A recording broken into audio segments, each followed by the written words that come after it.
Maya has provided you an overview of the U.S. indebtedness situation. The global indebtedness situation has grown dramatically over the last 10 years. This has left a number of countries vulnerable.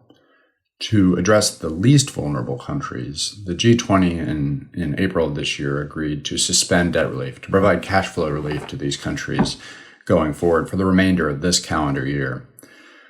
This policy has proven to allow 73 countries to be eligible. So far as we can tell, there's about 40 countries that have come forward for this debt relief, which adds up to about $5 billion of cash flow relief.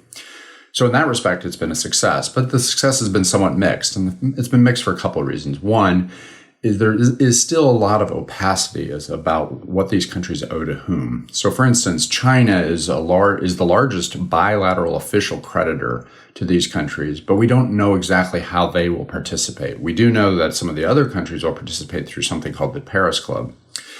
Secondly, a lot of these countries have come forward and said they do not want debt relief from the private sector. So the private sector is the banks and bondholders. They have agreed that they would provide debt relief if it was asked for by the borrowing countries. But the borrowing countries have said that they don't want that. Why is that?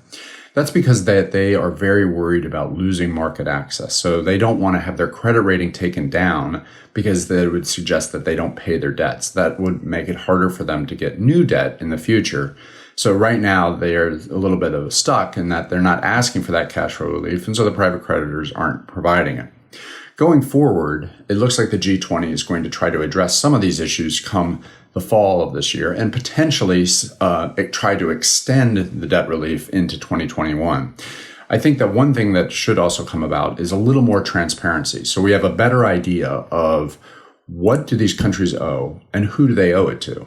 There are other technical issues around this, but I think that those are the key issues going forward. Thank you.